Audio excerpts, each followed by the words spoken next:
Very good morning dear students. आज की class में हम एक इंटरेस्टेड टॉपिक के बारे में चर्चा करेंगे और वो हमारा टॉपिक है, वो हमें ध्यान रखना है, सेक्स लिंक्ड इनहेरिटेंस या लिंग सहलग्न वंशागति। लिंग सहलग्न वंशागति समझने से पहले हमें ध्यान रखना है कि यह वंशागति किस प्रकार की होती है, किसे कहते हैं। तो देखिए ध्यान दें, लिंग सहलग्न वंशागति यानी मनुष्य में जो लिंग निर्धारण होता है वो किसके द्वारा होता है, क्रोमोसोम या गुणसूत्र द्वारा होता है। क्रोमोसोम द्वारा होगा या किसके द्वारा होगा, गुणसूत्र द्वारा होगा। तो लिंग संलग्न वंशागति समझने से पहले हमें किसको समझना होगा, गुणसूत्र को समझना होगा कि गुणसूत्र मनुष्य में किस प्रकार के होते हैं। तो ध्यान दीजिए, मनुष्य के अंदर गुणसूत्र या क्रोमोसोम्स की संख्या होती है वो कितनी होती है, 23 पेयर्स मनुष्य के अंदर क्रोमोसोम के होते हैं, उपस्थित होते हैं। ये हमें ध्यान रखना है। 23 पेयर्स में से आप देखेंगे तो आप देखेंगे कि 22 पेयर्स होते हैं क्रोमोसोम्स के। ये 22 पेयर्स ऑफ क्रोमोसोम होते हैं, ये किस प्रकार के होते हैं, ऑटोसोम प्रकार के होते हैं। किस प्रकार के होंगे, ऑटोसोम प्रकार के होते हैं। दूसरे आप ध्यान दीजिए, 1 पेयर जो क्रोमोसोम्स होते हैं, 1 पेयर या हम कह सकते हैं 23 पेयर्स ऑफ क्रोमोसोम होता है। यह क्रोमोसोम कौन सा होगा, तो आपको क्या ध्यान रखना है, ये क्रोमोसोम होगा, से हम क्या कहेंगे, सेक्स क्रोमोसोम कहा जाता है। इस क्रोमोसोम को हम क्या कहेंगे, सेक्स क्रोमोसोम या लिंग गुणसूत्र कहा जाता है।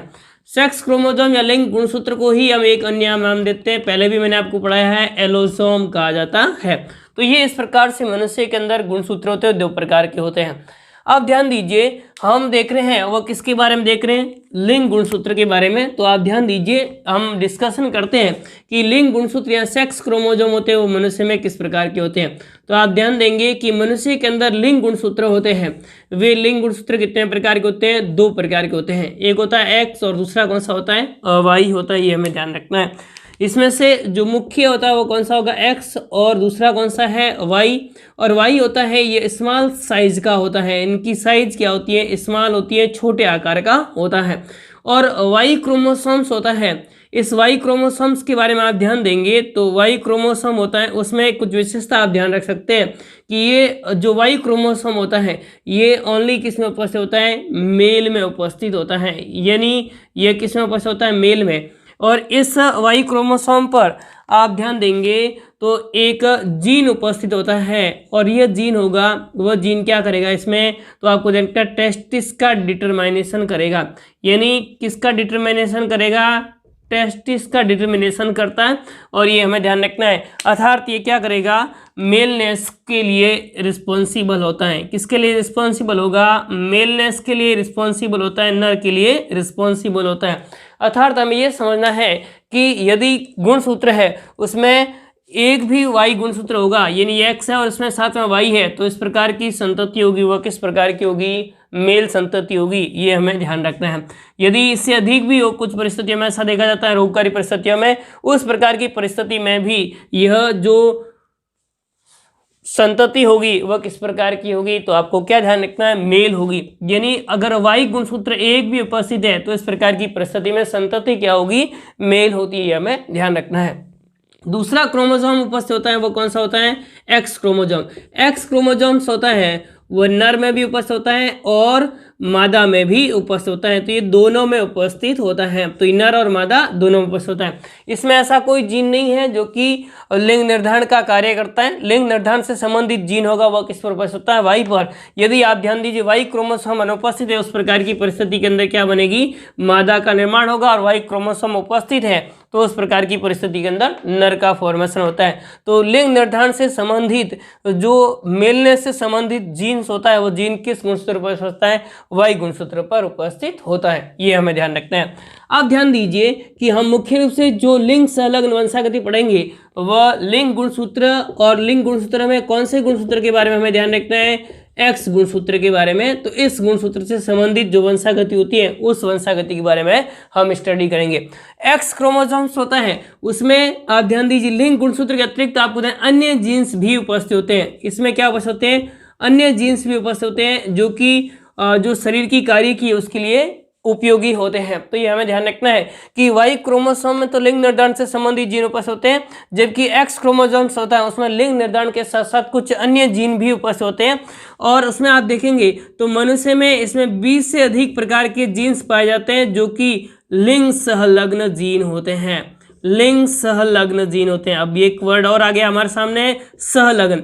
ध्यान दीजिए, सहलग्न या सहलग्नता, लिंकेज, हमने पिछली क्लास में पढ़ा था। लिंकेज का मतलब क्या हुआ कि किसी गुणसूत्र पर, ध्यान दीजिए, किसी गुणसूत्र पर उपस्थित जीन है उन जीनों की साथ साथ वंशागति होती है। यानी ये जीन्स उपस्थित है, इन जीनों का साथ साथ वंशागति होता है। यानी एक ही गुणसूत्र पर उपस्थित जीन्स होते हैं, एक ही क्रोमोसोम पर या गुणसूत्र पर उपस्थित जीन्स जो कि साथ साथ क्या होते हैं, वंशागत होते हैं, उसे हम क्या कहते हैं, लिंकेज कहा जाता है। तो इस प्रकार से आपकी परिभाषा बन सकती है। लिंग संलग्न वंशागति किसे कहेंगे? तो आपको क्या ध्यान रखना है, लिंग गुणसूत्रों पर उपस्थित ऐसे लक्षण जिनके जीन्स होते हैं वे जीन्स होंगे वे साथ साथ वंशागत होते हैं और साथ साथ वंशागति को दर्शाते हैं। इस प्रकार की संलग्नता को हम क्या कहेंगे, लिंग संलग्न वंशागति कहते हैं। तो ये हमें ध्यान रखना है, लिंग संलग्न वंशागति किसे कहेंगे? तो एक तो आपको ध्यान रखना, लिंग संलग्न लक्षण किसे कहेंगे? वह लक्षण यानी गुणसूत्र का वह लक्षण जिनके जीन, वह लक्षण जिनके जीन्स होते हैं वे जीन किस पर उपस्थित होते हैं? लिंग गुणसूत्र पर उपस्थित होते हैं। लिंग गुणसूत्र पर उपस्थित होते हैं। कहाँ पर उपस्थित होते हैं? लिंग गुणसूत्र पर। और लिंग गुणसूत्र उपस्थित होते हैं उन्हें हम क्या कहते हैं? लिंग गुणसूत्र पर उपस्थित होते हैं तथा साथ साथ क्या करते हैं? वंशागति दर्शाते हैं। तो ये हमें ध्यान रखना है, तथा साथ साथ वंशागति दर्शाएंगे। इस प्रकार के लक्षण को हम क्या कहेंगे? लिंग संलग्न लक्षण कहा जाता है। और मनुष्य में एक्स गुणसूत्र 20 से अधिक प्रकार के लिंग संलग्न जीनों के बारे में अध्ययन किया जा चुका है, ये हमें ध्यान रखना है। तो इस प्रकार के लक्षण होंगे उसे हम क्या कहेंगे? लिंग संलग्न लक्षण कहा जाता है। तो लिंग संलग्न लक्षण कहा जाता है। और इस प्रकार से लिंग संलग्न लक्षणों का एक पीढ़ी से दूसरी पीढ़ी में साथ साथ स्थानांतरण होना, एक पीढ़ी से दूसरी पीढ़ी में, एक पीढ़ी से दूसरी पीढ़ी में, यानी जनक से संतति में, संतति से नेक्स्ट संतति में स्थानांतरित होना क्या कहलाता है? स्थानांतरित होना क्या कहता है? लिंग संलग्न वंशागति कहलाता है। तो ये हमें ध्यान रखना है, लिंग संलग्न वंशागति किसे कहते हैं। तो यहाँ पर आपकी जो एक कंप्लीट हमने जो बताया है उस बारे में आपको एक परिभाषा निकालनी है। वो ये ध्यान रखना नहीं है कि गुणसूत्रों के वे लक्षण या वे लक्षण जो लिंग गुणसूत्र पर उपस्थित होते हैं उन्हें हम क्या कहेंगे? लिंग संलग्न लक्षण, जो कि साथ साथ वंशागति दर्शाते हैं। और इस प्रकार से लिंग संलग्न लक्षणों का एक पीढ़ी से दूसरी पीढ़ी में स्थानांतरण होना क्या कहलाता है? लिंग संलग्न वंशागति या सेक्स लिंक्ड इनहेरिटेंस कहलाता है। ये मुख्य रूप से किस गुणसूत्र से संबंधित होती है? एक्स गुणसूत्र से संबंधित होती है, हमें ध्यान रखना है। एक्स क्रोमोसोम्स होगा, ध्यान दीजिए, एक्स क्रोमोसोम्स होता है उस एक्स क्रोमोसोम युक्त जो पिता होगा, उस पिता से, ये देखो ध्यान दीजिए, उस पिता से एक एक्स क्रोमोसोम आएगा, यदि माता से एक्स क्रोमोसोम आएगा तो पुत्री में भी क्या होगा? इस प्रकार से एक्स क्रोमोसोम आ जाएगा। अब पुत्री में आने के बाद में नेक्स्ट अगली संतति में इस पुत्री का विवाह होगा। उस विवाह के समय यदि अगली संतति बनेगी, उस अगली संतति में भी आप ध्यान दीजिए तो आपको क्या ध्यान रखना है? यहाँ से एक्स क्रोमोसोम आया और एक्स वाई बन गया, तो इस प्रकार से नेक्स्ट पुत्र में भी पहुँच गया। तो इस प्रकार की जो होता है उसे यहाँ आपको ध्यान रखना है, पुत्री में भी पहुँच सकता है। तो इस प्रकार की वंशागति होगी उसे हम क्रिस क्रॉस वंशागति कहते हैं। तो ये एक्स क्रोमोसोम होगा वह क्रिस क्रॉस वंशागति दर्शाता है। तो एक परिभाषा आपको पूछी जा सकती है, आड़ी टेढ़ी वंशागति या क्रिस क्रॉस वंशागति किसे कहा जाता है? तो आप ध्यान दीजिए, एक्स गुणसूत्र होता है वह स्त्री एवं पुरुष यानी नर और मादा दोनों में उपस्थित होता है, तथा नर में उपस्थित जो एक्स गुणसूत्र होता है वह एक्स गुणसूत्र होगा वह उसकी पुत्री में पहुंच जाता है और पुत्री के माध्यम से वह अगली संतति तक पहुंच जाता है। इस प्रकार की वंशागति को हम क्या कहते हैं? क्रिस क्रॉस वंशागति या आड़ी टेढ़ी वंशागति कहते हैं। इस प्रकार की वंशागति कौन सा क्रोमोसोम्स दर्शाता है? एक्स क्रोमोसोम्स दर्शाता है। तो एक्स क्रोमोसोम पर उपस्थित जीन्स होंगे वे जीन भी क्या कर सकते हैं? इस प्रकार की वंशागति या आड़ा टेढ़ी वंशागति को दर्शा सकते हैं। मनुष्य के अंदर कौन कौन से एक्स संलग्न जीन और उससे संबंधित रोग होते हैं उस बारे हम चर्चा करेंगे। तो ध्यान दें, मनुष्य के अंदर दो मुख्य रोग हमारे सिलेबस में हैं जो कि एक्स गुणसूत्र में लिंग संलग्न संबंधी गुण जो है वो हमें ध्यान रखना है। तो ध्यान दीजिए, अगला हमें ध्यान रखना है एक्स संलग्न लिंग वंशागति के कौन कौन से उदाहरण हैं। तो उसमें सबसे पहला उदाहरण हमें ध्यान रखना है वर्णाधत्ता। सबसे पहला उदाहरण हमें कौन सा ध्यान रखना है, वर्णाधत्ता, या जिसे हम कलर ब्लाइंडनेस कहते हैं। तो पहला उदाहरण हमें कौन सा ध्यान रखना है, कलर ब्लाइंडनेस। कलर ब्लाइंडनेस या जिसे हम क्या कहेंगे, वर्णाधत्ता। और दूसरा रोग हम इस बारे में चर्चा करेंगे वह हमें ध्यान रखना है हीमोफीलिया, जिसकी चर्चा हम नेक्स्ट क्लास में करेंगे। इस क्लास में हम केवल वर्णाधत्ता के बारे में चर्चा करेंगे। तो ये दो रोग है जो कि किससे संबंधित है, लिंग संलग्न वंशागति से संबंधित है, अर्थात लिंग संलग्न वंशागति दर्शाते हैं। अब सबसे पहले हमें ध्यान रखना है वर्णाधत्ता या कलर ब्लाइंडनेस होता क्या। तो आप ध्यान दीजिए, ऐसे इस रोग से ग्रसित व्यक्ति या इस रोग से पीड़ित व्यक्ति, इस रोग से पीड़ित व्यक्ति या ग्रसित व्यक्ति होता है वह आपको क्या ध्यान रखना है, इस रोग से ग्रसित व्यक्ति होगा उसमें विभिन्न रंगों में भेद नहीं कर पाता है। यह व्यक्ति क्या नहीं कर सकता, विभिन्न रंगों में भेद नहीं कर पाता है। इस प्रकार का व्यक्ति होगा वह विभिन्न रंगों में भेद नहीं कर पाता है, और विभिन्न रंगों में भेद नहीं कर पाने के कारण से इस प्रकार के व्यक्ति होंगे उसे हम क्या कहेंगे, वर्णाध कहा जाता है। तो आप क्या ध्यान दीजिए, वर्णाध व्यक्ति किसे कहते हैं, तो इस रोग से ग्रसित व्यक्ति होगा वह विभिन्न रंगों में भेद नहीं कर पाता है, विभिन्न कलर्स को अलग अलग पहचान नहीं सकता है, और इस प्रकार के रोग को हम क्या कहेंगे, या इस प्रकार के व्यक्ति को हम क्या कहेंगे, वर्णाध व्यक्ति कहा जाता है। अब ध्यान दीजिए कि वर्णाधत्ता होती है वह किस प्रकार की होती है, कितने प्रकार की होती है। देखो, वर्णाध व्यक्ति होता है, वैसे तो वर्णाधत्ता बहुत सारे प्रकार की होती है, भिन्न भिन्न प्रकार की होती है, इतना डिटेल से हम जाना नहीं है, केवल एक मुख्य प्रकार की वो हमें ध्यान रखना है। इस रोग से पीड़ित व्यक्ति होते हैं, इस रोग से पीड़ित व्यक्ति, इस रोग से पीड़ित व्यक्ति मुख्यतः लाल एवं हरे रंग में भेद नहीं कर पाता है। मुख्य रूप से कौन से रंग में, लाल एवं हरे रंग में भेद नहीं कर पाता है, लाल और हरे रंग में भेद नहीं कर पाता है। और इस प्रकार के जो होता है उसे हम क्या कहेंगे, तो आपको क्या ध्यान रखना है, लाल हरी अंधता भी कहा जाता है। तो ये हमें ध्यान रखना है, इसे लाल हरी अंधता या आप ध्यान दीजिए तो आपको क्या ध्यान रखना है, वर्णाधत्ता कहा जाता है। तो ये वर्णाधत्ता के बारे में हमें ध्यान रखना है कि वर्णाधत्ता किस प्रकार से होती है। यानी इस प्रकार का व्यक्ति होगा वह लाल और हरे रंग में भेद नहीं कर पाता है, उनको दोनों रंग एक जैसे ही दिखाई देते हैं, कोई डिफरेंस नहीं कर पाते हैं। उसका कारण क्या है, देखिए ध्यान दें, मैं आपको पहले भी पढ़ा चुका हूँ नेत्र की संरचना के बारे में। यदि वो वीडियो नहीं देखा है तो आप प्लेलिस्ट में जाकर के और उस वीडियो को भी देख सकते हैं। अब रेटिना आप ध्यान दीजिए, तो रेटिना में दो प्रकार की कोशिकाएं होती हैं। देखो, हमने नेत्र की संरचना पढ़ी थी, तो नेत्र में सबसे बाहर होता है वह स्क्लेरा होता है, स्क्लेरा के बाद में उसके अंदर का होता है कोरोइड, और कोरोइड के बाद में अगली जो स्तर होता है उसे हम क्या कहते हैं, रेटिना कहते हैं। और रेटिना में दो प्रकार की संवेदी कोशिकाएं, एक संवेदी स्तर होगा, गुच्छिकीय स्तर होता है, और संवेदी स्तर और गुच्छिकीय स्तर के बीच में द्विध्रुवीय तंत्रीय स्तर, तीन स्तर होते हैं रेटिना के अंदर। उसमें जो संवेदी स्तर होता है उसमें दो प्रकार की कोशिकाएं होती है, एक तो होती है शलाका और दूसरी कोशिका होती है रोड या शंकु कोशिकाएं उपस्थित होती हैं। तो एक शंकु कोशिकाएं और एक कौन सी कोशिकाएं उपस्थित होती हैं, शलाका कोशिकाएं।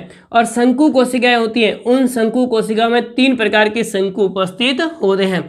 एक हमें ध्यान रखना है जिसे हम रेड शंकु कहेंगे, दूसरे शंकु उपस्थित होते हैं ब्लू शंकु, और तीसरे होते हैं वो हमें कौन से ध्यान रखने हैं, तो रेड हो गया, ब्लू हो गया, और बीच में आपको ध्यान रखना है ग्रीन। तो इस प्रकार से ग्रीन और ब्लू, ये तीन प्रकार के मुख्य रूप से शंकु होते हैं जो कि आपको ध्यान रखना है हमारे प्राथमिक रंग होते हैं, और इन प्राथमिक रंगों से ही अन्य रंगों का हमें विभेद कर पाते हैं। तो ये तीन प्रकार के शंकु उपस्थित होते हैं, रेड कलर का होगा और कौन सा होगा, ग्रीन और ब्लू, ये तीन प्रकार के होते हैं, ये हमें ध्यान रखना है। और इन्हीं के द्वारा आपको ध्यान रखना है लो, मीडियम, और आप ध्यान दीजिए तो आपको ध्यान रखना है इस प्रकार से ये तीन प्रकार के शंकु हैं। अब इन शंकु होंगे, इन शंकुओं में आप ध्यान देंगे इनके द्वारा ही क्या होता है, रंग का निर्धारण होता है। इनमें से कोई भी एक शंकु कोशिका नहीं बनेगी तो उस प्रकार की परिस्थिति के अंदर हम रंग का विभेद नहीं कर पाते हैं। अब होता क्या है कि एक्स गुणसूत्र होता है मनुष्य में, उस एक्स गुणसूत्र पर इसका जीन उपस्थित होता है। एक्स गुणसूत्र पर रंग विभेद करने वाली कोशिकाओं का जीन उपस्थित होता है। रंग विभेद करने वाली कोशिकाएं, या जिसे हम क्या कहते हैं, रंग विभेद करने वाली कोशिकाओं को हम कहेंगे रंगा कोशिकाएं। तो इस प्रकार से आप ध्यान दीजिए कि इस पर कौन सी कोशिकाएं उपस्थित होती है, रंगा कोशिकाओं में निर्माण करने वाला जीन एक्स क्रोमोसोम पर उपस्थित होता है। अब ध्यान दीजिए, ध्यान से समझना आपको कि रंग विभेद करने वाली यानी रंगा कोशिकाएं होती हैं, यानी हमारी रंगा कोशिकाएं कौन सी होगी, शंकु कोशिका होगी। इन शंकु या रोड सेल्स होती हैं, इनका निर्माण करने वाले जो जीन होते हैं वे जीन्स कहाँ पर उपस्थित होंगे, एक्स क्रोमोसोम पर उपस्थित होते हैं। यानी शंकु कोशिकाओं का निर्माण करने वाले जीन होते हैं वे कौन से क्रोमोसोम पर उपस्थित है, एक्स क्रोमोसोम पर उपस्थित है। अब ध्यान दीजिए, एक्स क्रोमोसोम पर उपस्थित ये जीन्स होता है, इस जीन के द्वारा किसका निर्माण होगा, रंगा कोशिकाओं का निर्माण होगा, रंगा सेल्स का निर्माण होगा। ये हमें ध्यान रखना है। और ये रंगा कोशिका होती है जिसके माध्यम से हम क्या करते हैं, रंग विभेद कर पाते हैं। अब क्या होता है कि इन रंगा कोशिकाओं का निर्माण, अगर एक्स क्रोमोसोम होगा, उस एक्स क्रोमोसोम में ये आपको जानते हैं अप्रभावी विकल्पी आ जाता है। यदि एक्स क्रोमोसोम के स्थान पर कौन सा विकल्प आ जाता है, अप्रभावी विकल्पी आ जाता है, तो ये रंगा कणिकाओं का निर्माण यानी जो कोण होंगे उनका निर्माण यहाँ पर नहीं हो पाएगा, शंकु कोशिकाओं का निर्माण यहाँ पर नहीं हो पाएगा। और शंकु कोशिकाओं का निर्माण नहीं होने के कारण से हम रंग विभेद भी नहीं कर पाएंगे। ये नहीं बनने से हम रंग विभेद नहीं कर पाएंगे और इसी रोग को हम क्या कहते हैं, वर्णाधत्ता कहा जाता है। तो वर्णाधत्ता का कारण शायद आपको समझ में आ गया होगा। एक बार वापस से समझ लीजिए, हमें क्या ध्यान रखना है, मनुष्य के नेत्र में रेटिना होता है, उसमें दो प्रकार की कोशिकाएं, शलाका और शंकु कोशिकाएं। इसमें से शंकु कोशिकाएं होती हैं जिन्हें हम रंगा कोशिकाएं भी कह सकते हैं, रंगा सेल्स या रंगा कोशिकाएं, या जो रंग विभेद करने वाली कोशिकाएं भी कह सकते हैं। ये कोशिकाएं होती है, ये मनुष्य में रंग विभेद का कार्य करती हैं। रंगा कोशिकाओं का निर्माण करने से संबंधित जीन्स होते हैं, वे जीन कौन से गुणसूत्र पर होते हैं, एक्स गुणसूत्र पर उपस्थित होते हैं। और ये जो एक्स गुणसूत्र पर उपस्थित जीन होते हैं, इन्हीं के द्वारा रंगा कोशिकाओं का निर्माण होगा और जिसके कारण से हम रंग विभेद कर पाते हैं। परंतु यदि इन एक्स गुणसूत्र पर जो रंगा कणिकाओं का निर्माण करता है वो जीन है, उसका अप्रभावी विकल्प आ जाता है। अप्रभावी विकल्प आने के कारण से, यह अप्रभावी विकल्प आ जाने के कारण से वर्णा जो कौन है यानी रंगा कणिका उनका निर्माण नहीं हो पाएगा, जिसके कारण से रंग विभेद नहीं कर पाते हैं और इसी रोग को हम क्या कहते हैं, वर्णाधत्ता कहा जाता है। ये हमें ध्यान रखना है। अब ध्यान दीजिए, वर्णाधत्ता होती है वो मुख्य रूप से किसमें होती है, पुरुषों में होती है। वर्णाधत्ता मुख्य रूप से किसमें होगी, पुरुषों में होती है। उसका क्या कारण है, क्योंकि पुरुषों में ओनली एक एक्स क्रोमोसोम होता है। एक्स क्रोमोसोम की संख्या कितनी होती है, तो आप ध्यान दीजिए, एक्स क्रोमोसोम्स के नंबर होते हैं वो ओनली 1 होता है। इस कारण से अगर एक ही क्रोमोसोम है और वो भी अप्रभावी विकल्पी है तो वाई क्रोमोसोम पर तो इसका जीन होता ही नहीं है, वाई क्रोमोसोम इसका दूसरा विकल्प होगा, उस पर इनका जीन होता ही नहीं है। और एक क्रोमोसोम है और उस पर जीन उपस्थित है, वो भी कैसा है, अप्रभावी विकल्पी है। तो इस प्रकार की परिस्थिति में पुरुष कैसे होंगे, रोगी होंगे। जबकि महिलाओं में क्या ध्यान रखना है, महिलाओं में आप देखेंगे कि महिलाओं के अंदर क्या ध्यान रखना है कि महिलाओं के अंदर 2 एक्स क्रोमोसोम्स होते हैं। 2 एक्स क्रोमोसोम होने पर यदि एक एक्स क्रोमोसोम पर इस प्रकार का जीन उपस्थित होगा तो एक एक्स क्रोमोसोम पर इस प्रकार का जीन होने पर भी, क्योंकि वर्णाधत्ता का जो जीन होता है वह वर्णाधत्ता का जीन अप्रभावी होगा। वर्णाधत्ता का जो जीन होता है, वर्णाधत्ता का निर्माण रंगा कणिकाओं का जीन होता है, यानी रंग विभेद का या जो कोण का निर्माण करने वाला जीन होता है वह तो प्रभावी होगा। वो कैसा होता है, प्रभावी। इस कारण से इस प्रकार की परिस्थितियों में महिलाओं के अंदर यह लक्षण प्रकट नहीं होगा, परंतु इस प्रकार की महिलाएं होती है वो क्या होगी, वाहक होती हैं। तो ये महिलाएं वाहक के रूप में कार्य करती हैं। सामान्यतः महिलाएं होगी वो रोगी नहीं होते हैं। महिलाएं एक ही परिस्थिति में रोगी हो सकती है जब उनके महिला के जो महिला है उसका पिता भी कैसा हो, वर्णाध हो और उनकी माता कम से कम वाहक हो। तो उस प्रकार की परिस्थिति के अंदर क्या होगा, तो आपको ध्यान रखना है उनकी जो महिलाएं होगी वो भी क्या होगी, रोगी होगी। अन्यथा महिलाएं होती हैं वो रोगी नहीं होगी। महिलाओं के अंदर एक जो वर्णाधत्ता का जीन उपस्थित होगा तो वह किस रूप में काम करेगी, वाहक के रूप में कार्य करते हैं। एक विकल्प होगा तो वाहक के रूप में कार्य करेगी। तो ये हमें इस प्रकार से ध्यान रखना है, किसके बारे में, वर्णाधत्ता के बारे में। अब ध्यान दीजिए, वर्णाधत्ता की वंशागति किस प्रकार से होती है उनको हमें समझना है।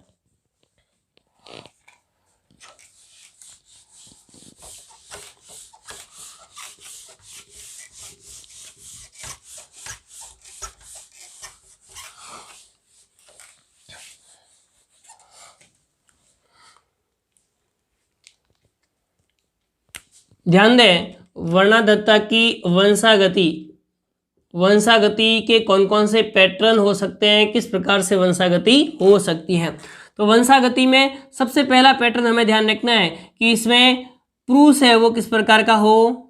तो आप ध्यान दीजिए कि इसमें पुरुष है वो वर्णाध प्रकार का हो और महिला किस प्रकार की हो, सामान्य प्रकार की। तो सामान्य स्त्री है उसका विवाह किसके साथ हो जाए, तो आपको जानना है सामान्य स्त्री का विवाह है वह वर्णाध पुरुष के साथ में हो जाए। तो सामान्य स्त्री एवं वर्णाध पुरुष, पहली परिस्थिति हम देख लेते हैं, वो किसके बारे में देख लेते हैं, सामान्य पुरुष, सामान्य स्त्री एवं वर्णाध पुरुष होगा, उसमें इस प्रकार की परिस्थिति कैसे होगी और इसमें संतति किस प्रकार से होगी।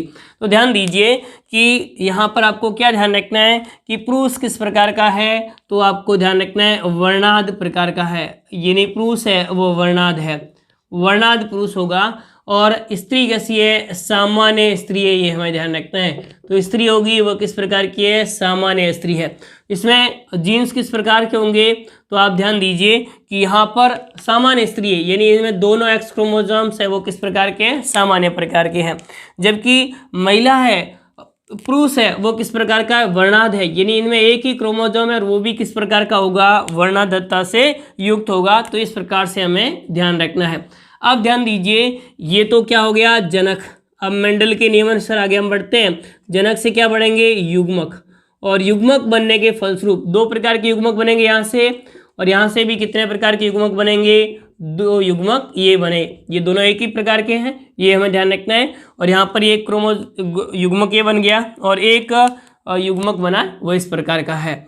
अब ध्यान दीजिए कि इससे संतति का निर्माण होगा, और संतति का निर्माण होगा तो उसमें सबसे पहले संतति इस प्रकार से बनेगी, दूसरी संतति ये इस प्रकार से बनेगी। तो यहाँ पर क्या होगा, एक्स एक्स, यहाँ पर भी क्या होगा, एक्स और एक्स क्रोमोसोम होगा। यहाँ पर क्या होगा, ध्यान दीजिए, सॉरी ये दूसरा क्रोमोसोम होगा पुरुष में, तो कैसा होगा, सामान्य स्त्री है, ये हमें ध्यान रखना है। पुरुष में एक क्रोमोसोम होगा वो वाई होगा, सॉरी यहाँ आपको क्या ध्यान रखना है, वाई क्रोमोसोम। यहाँ भी कौन सा क्रोमोसोम होगा, वाई क्रोमोसोम होगा।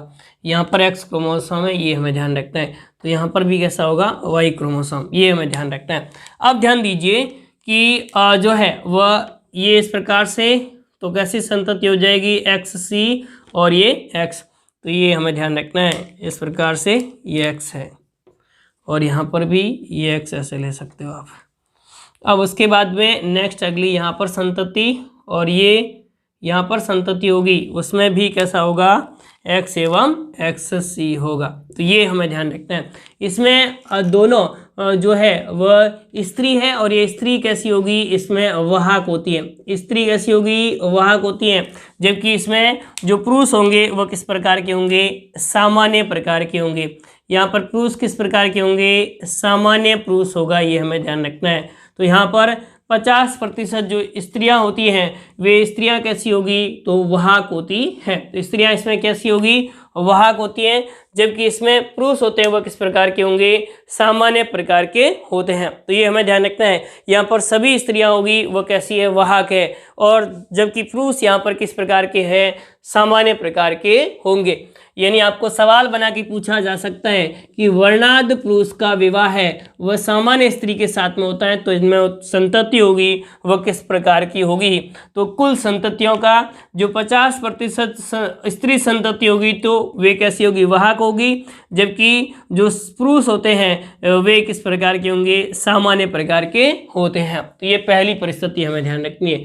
दूसरी ध्यान दीजिए, तो दूसरी परिस्थिति हम क्या ध्यान रख सकते हैं, तो यहाँ आप ध्यान दीजिए दूसरी परिस्थिति हम देख लेते हैं, सामान्य पुरुष, सामान्य पुरुष और सामान्य पुरुष एवं साथ में क्या कर लेते हैं, अब की बार वर्णाध स्त्री ले लेते हैं। वर्णाध स्त्री बहुत कम देखा जाता है ये परिस्थिति, फिर भी आप ध्यान रख सकते हैं कि किस प्रकार से होगा। तो यहाँ पर पुरुष किस प्रकार का, सामान्य प्रकार का है, यानी पुरुष के पास में जो क्रोमोसोम है वह दोनों किस प्रकार के होंगे, एक्स और वाई इस प्रकार से होंगे। यहाँ पर आप ध्यान दीजिए तो आपको स्त्री किस प्रकार की है, वर्णाध प्रकार की है, यानी इसमें दोनों क्रोमोसोम हैं वह किस प्रकार के हैं, लिंग संलग्न जो वर्णाध क्रोमोसोम है, ये हमें ध्यान रखना है। अब इससे क्या बनेंगे, युग्मकों का निर्माण होगा। और युग्मक किस प्रकार से बनेंगे, ये युग्मक बन गया, वो कौन सा है, तो आप ध्यान दीजिए यहाँ पर युग्मक x और यहाँ y, ये हमें ध्यान रखना है। और यहाँ पर किस प्रकार के होंगे, तो आप ध्यान देंगे यहाँ इस प्रकार से हैं, ये हमें ध्यान रखना है, एक्स सी और एक्स सी। तो यहाँ पर पुरुष किस प्रकार का, सामान्य है, यहाँ पर पुरुष वर्णा था, जस्ट इसका उल्टा लिया हमने। अब ध्यान दीजिए कि नेक्स्ट अगली संतति का निर्माण किस प्रकार से होगा।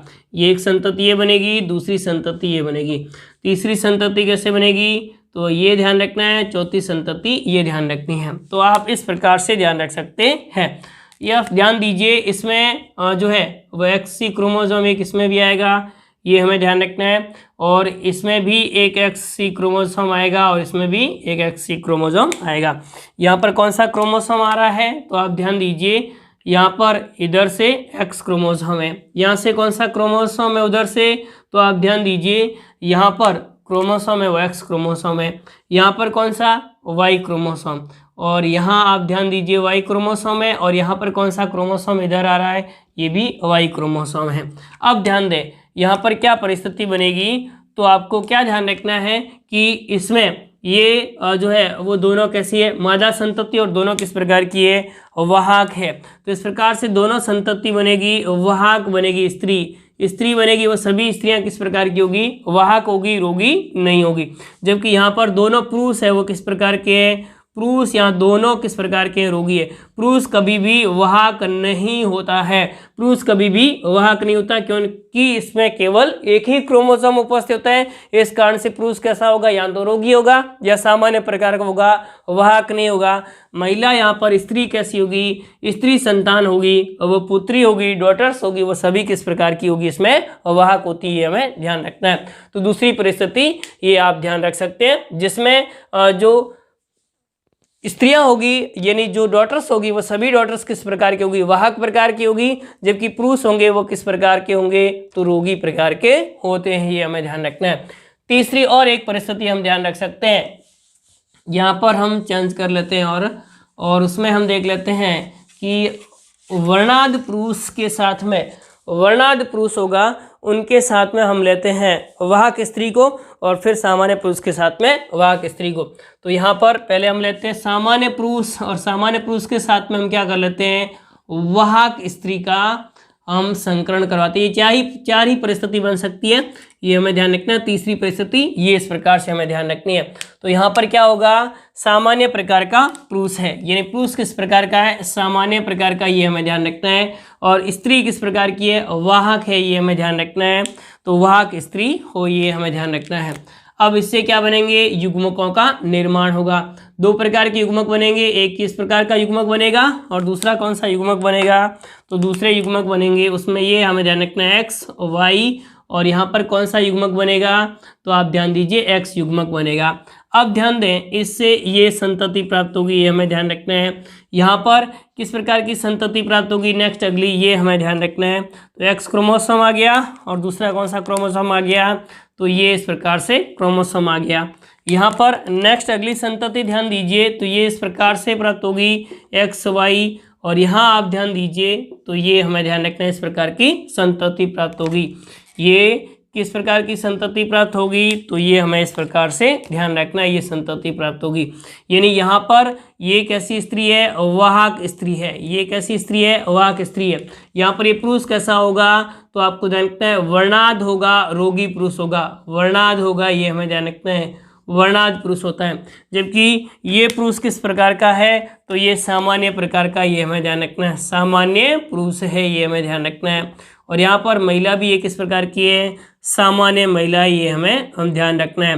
तो कुल संतति का 25% होगा, वह तो किस प्रकार की होगी, सामान्य महिला होगी, 25% होंगे सामान्य पुरुष, और कुल संतति का 25% होंगे वे वाहक स्त्री, और कुल संतति का 25% होता है वह वर्णाद पुरुष होते हैं। तो ये हमें इस प्रकार से ध्यान रखना है कि वर्णाद पुरुष किस प्रकार से होंगे, ये हमें ध्यान रखना है। नेक्स्ट अगला हम देखते हैं कि जो यहाँ पर सामान्य पुरुष लिया था, यहाँ हम क्या कर लेते हैं, तो स्त्री को वाहक कर देते हैं, वाहक स्त्री, और वाहक स्त्री के स्थान पर, और यहाँ पर क्या कर लेते हैं, सामान्य पुरुष के स्थान पर हम यहाँ पर कैसा पुरुष ले लेते हैं, वर्णादि पुरुष ले लेते हैं। वर्णादि पुरुष और साथ में कौन सी संतति लेंगे, तो आप ध्यान दीजिए इस प्रकार से लेंगे तो ये संतति किस प्रकार से बनेगी।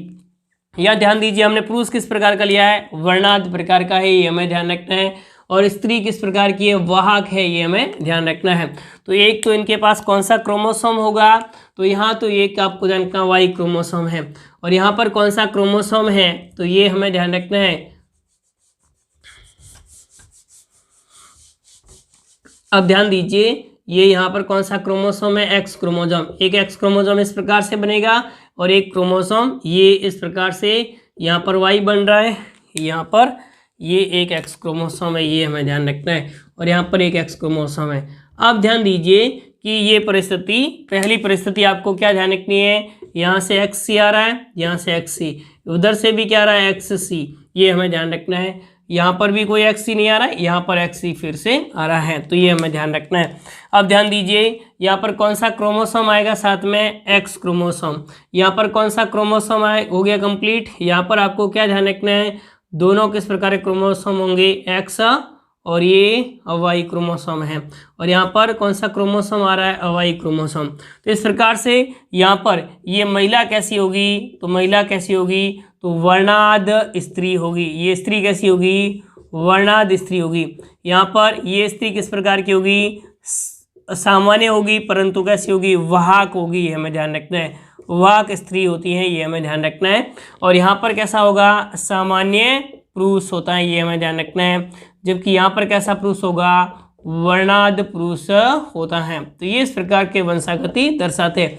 अब आपको कोई भी सवाल पूछा जाए आप आराम से कर सकते हैं कि वाहक स्त्री है या वाहक पुरुष है। पुरुष कभी वाहक होता नहीं है, तो ये हमें ध्यान रखना, वर्णाद पुरुष या वाहक स्त्री होगी तो क्या परिस्थिति बनेगी, या आपको ध्यान रखना सामान्य पुरुष और वाहक जो स्त्री है उस प्रकार की परिस्थिति में संतति किस प्रकार से प्राप्त होगी। तो ये इस प्रकार से हम ध्यान रख सकते हैं कि वर्णादत्ता होता है उनकी वंशागति किस प्रकार से देखी जाती है।